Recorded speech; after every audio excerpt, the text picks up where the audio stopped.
আসসালামু আলাইকুম প্রিয় দর্শক, প্রতিদিনের মতো আরো একবার আপনাদের সাথে সরাসরি বুলেটিন বার্তা লালমনিরহাট নিউজে সংযুক্ত হয়ে লালমনিরহাট জেলার সকল সর্বশেষ আপডেট সংবাদটি আপনাদেরকে আমরা জানিয়ে থাকি বুলেটিন বার্তা লালমনিরহাট নিউজে প্রতিদিন রাত 10:01। দর্শক, এই মুহূর্তে আপনাদের সাথে বুলেটিন বার্তা লালমনিরহাট নিউজে সংযুক্ত আছি আমি মোহাম্মদ শেখ আনিসুল রহমান রাজু। লালমনিরহাটে নিজের দুলাভাইকে শ্বাসরোধ করে পারিবারিক কলহের জেরে হত্যা করেছে এক যুবক। নিজের দুলাভাইকে হত্যার দায়ে লালমনিরহাটে 10 বছরের কারাদণ্ড এবং 5,000 টাকা জরিমানা করা হয়েছে এক যুবককে। দণ্ডপ্রাপ্ত আব্দুল আলিম ওরফে বাবলু লালমনিরহাট সদর উপজেলার কৃষিসামত চেঙ্গাদারা এলাকার বাসিন্দা ছিলেন। তার বয়স হলো 30 বছর বলে জানা যায়। অন্যদিকে বুলেটিন বার্তা লালমনিরহাট অনলাইন নিউজ টিমের অনুসন্ধানী দলের কাছে জানা যায় 302 ধারায় লালমনিরহাটের এই হত্যা মামলাটির অভিযোগ গঠন করা হয় এবং সেই সাথে 21 জনের সাক্ষ্য নেওয়া হয়। অবশেষে সেই হত্যা মামলায় দণ্ডপ্রাপ্ত হয় লালমনিরহাটের আব্দুল আলিম।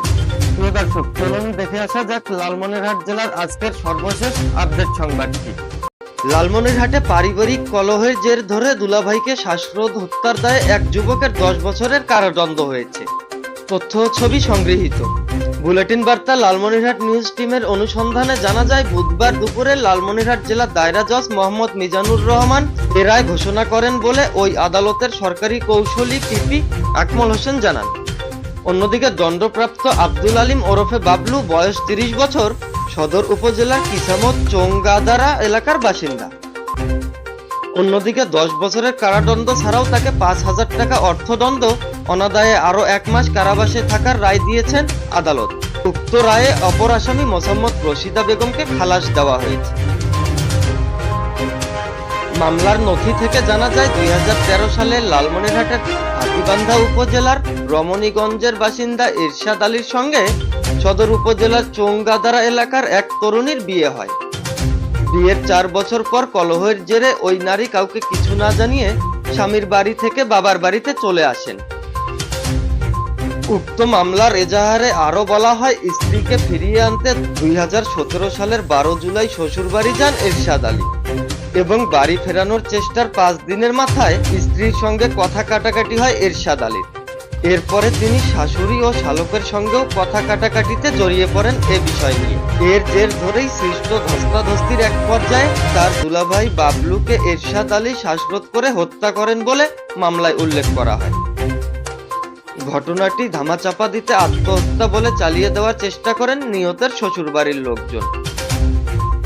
অপরদিকে বিষয়টি বুঝতে পেরে পরদিন 17 জুলাই এলাকাবাসী শাশুড়ি ও শালককে আটক করে পুলিশ ও নিহতের স্বজনদের খবর দেয়। পরে পুলিশ সেখানে গিয়ে মরদেহটি উদ্ধার করে।